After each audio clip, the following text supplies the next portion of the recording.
Benvenuti sulla strada dei vini e dei sapori del Friuli Venezia Giulia. Ci troviamo oggi all'Hotel Patriarca in Wellness di San Vito al Tagliamento, ristorante La Piramide. Io sono Simone Bianchini, titolare dell'attività, e qui è mia moglie Cristina, chef e collaboratrice a tutto tondo. E il nostro ristorante si caratterizza dall'incrocio di sapori tra la tradizione friulana e un pizzico di creatività salentina. Noi mischiamo il Friuli e il Salento cercando di esaltarne gusto e sapori utilizzando i prodotti tipici e di miglior qualità di entrambi i territori. Oggi vi porto nella nostra cucina e la dimostrazione di questo incrocio delle due culture è rollè di coniglio con ripieno di castagne e funghi.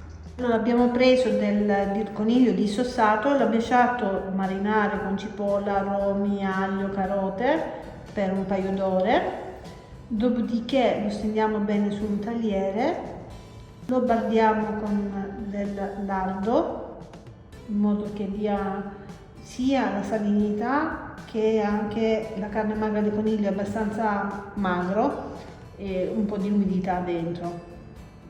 E adesso andiamo a fare l'impasto per riempire il coniglio, quindi mettiamo il pane, un po' di pistacchi tritati, le castagne bollite con il suo latte, funghetti, già saltati, quindi già con aglio, sale e pepe.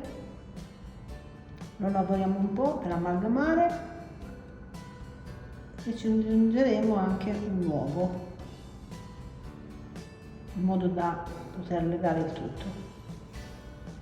Una volta pronto tagliamo per piano il coniglio, andiamo a stendere all'interno la farcia, schiacciamo bene in modo da sottigliare il tutto, pieghiamo all'interno i lati rali in modo da non far uscire la farcia e arrotoliamo.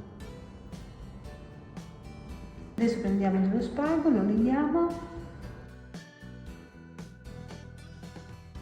in una pentola, facciamo appassire le verdure che abbiamo usato per la marinata del coniglio,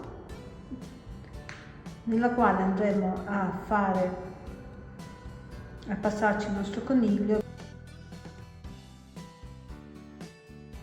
Una volta che abbiamo fatto rosolare da tutti i quattro lati, lo passeremo in forno per una quarantina di minuti, ogni tanto bagnandolo con del brodo.